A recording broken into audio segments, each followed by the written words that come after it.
Olá, eu sou o Lindy Ho. O ator Kim So-hyun está enfrentando dificuldades após ser envolvido em um pedido de indenização relacionado ao caso da falecida Kim Se-ron. Segundo o ITN Star, recentemente foi noticiado que os anunciantes que haviam contratado Kim So-hyun como modelo publicitário entraram com um processo contra ele. Primeiro, em 29 de abril, foi relatado que duas empresas que haviam assinado o contrato publicitário com o Kim So-hyun entraram com uma ação contra ele e sua agência Gold Medalist, exigindo a devolução de honorários do modelo e indenização por danos. Em 2 de maio, foi relatado que outra empresa também entrou com uma ação de indenização, dessa vez com um valor de 2,8 bilhões de wons. Com essa notícia surgindo, apareceram opiniões se questionando se Kim So-hyun estava sendo alvo de processos. A questão central desse caso é se Kim So-hyun namorou a Kim Se-ron quando ela ainda era menor de idade, e se for comprovado que ele realmente teve esse relacionamento com ela quando ela era menor. Ele poderá escapar da responsabilidade moral?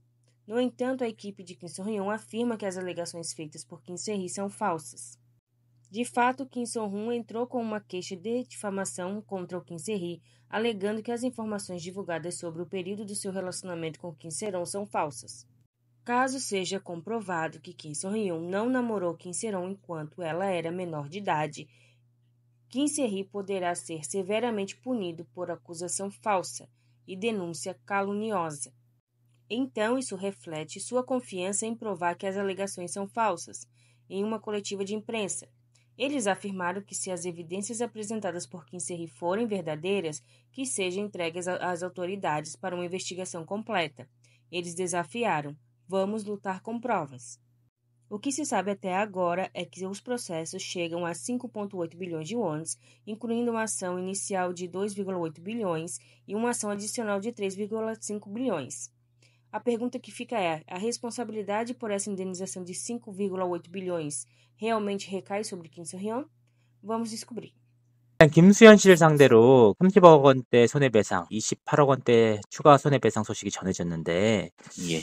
김수현 씨가 이 광고주들에게 손해배상을 해줄 가능성은 좀 얼마나 될 거라고 보시는지.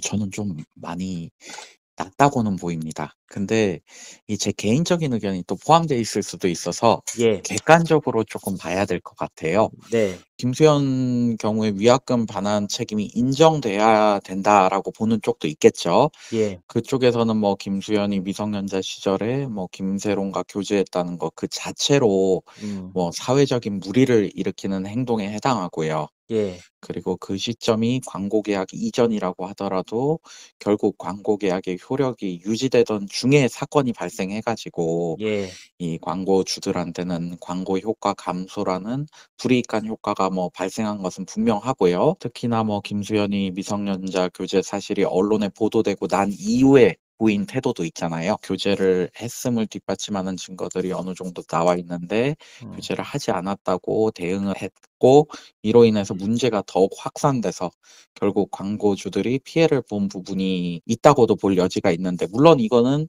교제를 했느냐 안 했느냐 그게 사실관계가 조금 더 분명하게 밝혀져야겠지만 제가 봤을 때는 그때 만났던 것 같기는 하다는 전제하에서 말씀드리는 겁니다. 예, 과거 교제 사실과는 별개로 예, 근본에 김수현이 이렇게 본인의 이미지 하락이라는 부분에 제공한 귀책 사유에 해당한다. 예, 그래가지고 위약금이 발생할 것이다라고 보는 입장이 또 있더라고요. 예, 반면에 또 뭐 위약금 반환 책임이 부정돼야 된다는 의견은 제 의견도 여기는 조금 가까워요. 여기서는 논거가 뭐 김수현이 미성년자 시절에 김세론 만났다 하더라도 당시에 법적으로 만 13세 미만의 미성년자와 성관계 갖는 것만 금지하고 있었지. 예, 그 이상의 연령의 미성년자와 뭐 성적인 관계를 갖는 것은 법적으로 문제가 되진 않았다. 그리고 김수현이 뭐 미성년자와 교제했다는 사실을 도덕적으로는 비난할 여지가 있지만 예, 그런 비난의 여지도 세상의 모든 사람들이 일괄적으로 갖는 관념이 아니라 사람들마다 평가가 다를 수가 있고 그리고 김수현을 도덕적으로 비난하는 여론도 그게 일반 다수의 도덕적인 뭐 관념에서 이게 다들 가지고 있는 관념인지 아니면 김수현을 비난하는 특정 뭐 유튜브나 여론 쪽에서 좀 반복 과장해서 생산해낸 것인지도 조금 불분명한 것 같아요. 그런 부분이 있기 때문에 이게 광고 효과에 정말 부정적인 영향을 미칠지 그것도 의문이기도 하고요. 왜냐하면 뭐 언론에서는 자극적인 기사를 쓰고 지금 반대되는 쪽에서는 그런 걸 폭로를 해야 되는 입장을 가지고 이렇게 막 이게 문제가 있는 것처럼 보여주긴 하지만 일반 대중이 정말 김수현이 문제가 많다고 보일 여지가 있는지 이거는 확인해 봐야 될 문제 같아요. 그리고 교제 당시에 뭐 김수현을 선배 배우이자 혹은 소속사 대표로서 호감을 가지고 있었던 것도 사실로 보이고요. 그러니까 예. 자발적으로 연애 의사를 가지고 있었던 것으로 보이고요. 지금에 와서 이 교제 사실이 뭐 문제돼서 실제 불이익한 광고 효과 발생했다 하더라도 이게 너무 오래전 일이라서 김수현이 광고 계약을 체결하면서 그렇게 과거의 일이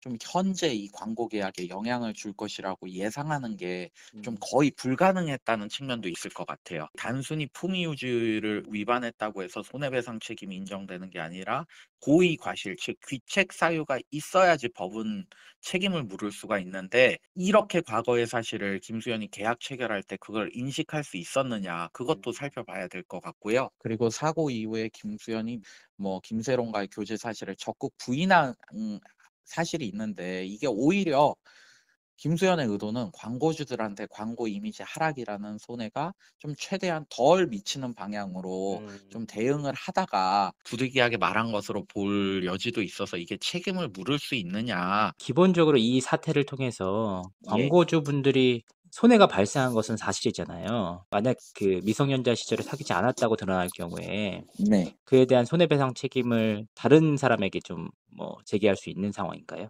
예. 그걸 우리 법적으로는 제3자의 채권 침해라고 하거든요. 광고주들하고 김수현 사이에 광고 계약이 체결돼 있음을 알고 있었는데 그럼에도 불구하고 타인이 김수현을 비방함으로써 김수현의 이미지 하락을 시켜서 결국 음. 광고주들이 간접적으로 손해를 보게 만들었잖아요. 예. 이게 광고주들이 가지고 있는 이 광고 계약 채권에 대한 침해가 됩니다. 음. 예. 그리고 인식도 할 수 있고요. 예. 김수현 같은 스타들은 여러 광고 계약 체결해 놓고 내가 이런 부정적인 여론 터뜨리면은 그 광고주들한테 손해가 갈 수 있겠다 인식할 수 있잖아요. 그 부분도 그래서 손해배상이 가능할 것 같아요. 그럼 변호사님의 말씀을 좀 종합해 보면 미성년자 시절에 사귀었다고 하더라도 손해배상 청구를 하긴 쉽지 않고 만약에 아니라고 하면은 제3 자에게 손해배상 청구를 할 수 있다는 의미이실까요? 일단 미성년자 시절에 안 만났는데도 거짓을 고지했다. 예. 그러면 김수현이 지금과 같은 이미지 하락을 안 겪어도 됐었잖아요. 예. 그래서 이렇게 부정적인 지금 상황이 발생했기 때문에 그것은 이제 허위 사실을 공표한 사람들이 책임을 져야겠고요. 만약에 미성년자 시절에 교제를 했다. 음.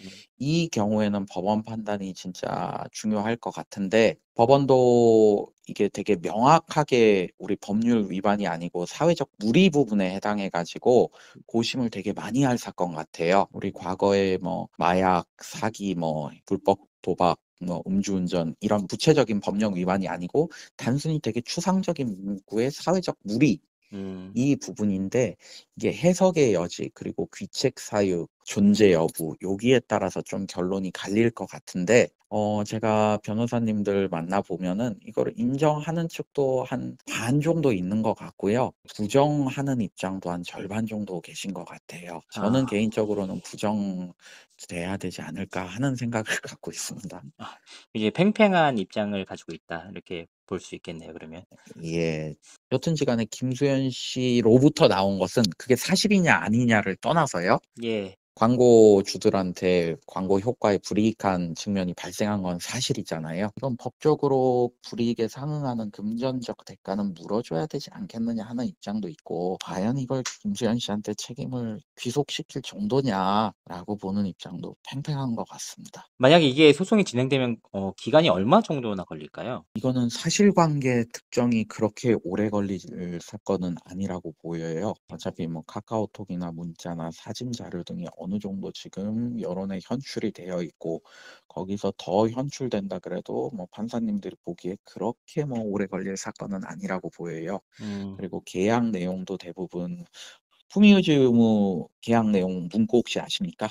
보통 요렇게 돼 있습니다. 계약 기간 중 폭행, 상해, 성폭력, 성희롱, 사기, 마약, 약물 복용 등 법령을 위반하거나 사회적 물의를 일으켜 배우로서 품위를 훼손해야 하는 행위를 하여서는 안 되고, 계약 기간 동안 다른 사람의 명예나 신용을 훼손하는 발언이나 행동을 해서는 안 된다. 이를 위반 시 몇 배 위약금을 지급하기로 한다.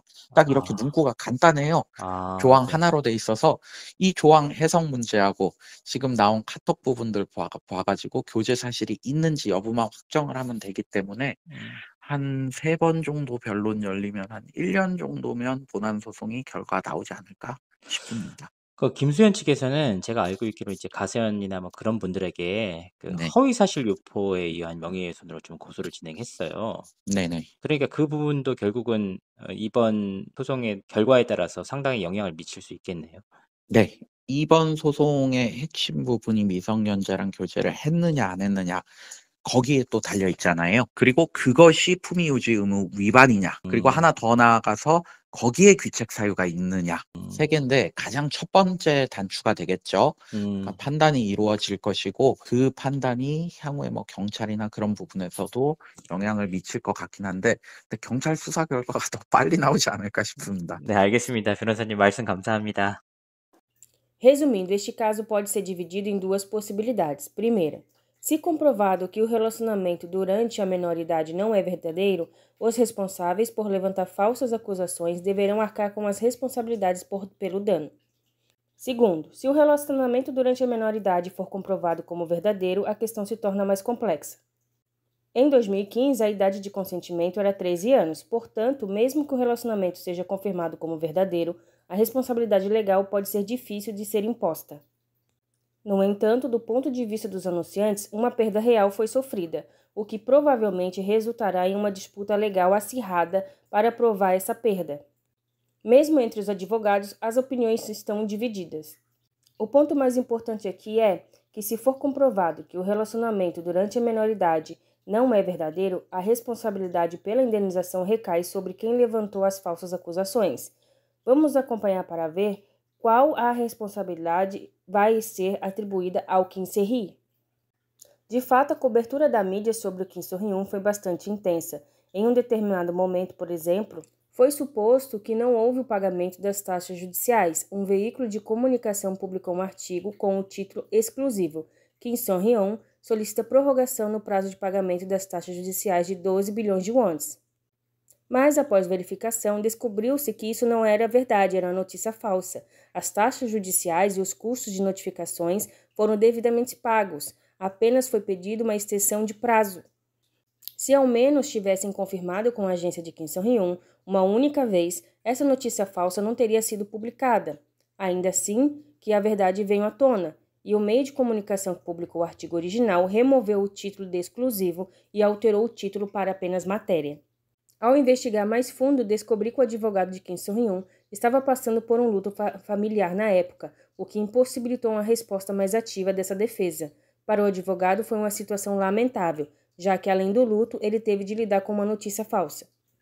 Um fato interessante é que, após a correção do artigo inicial, outros meios de comunicação que haviam reproduzido a notícia sem verificar também começaram a modificar seus títulos em massa.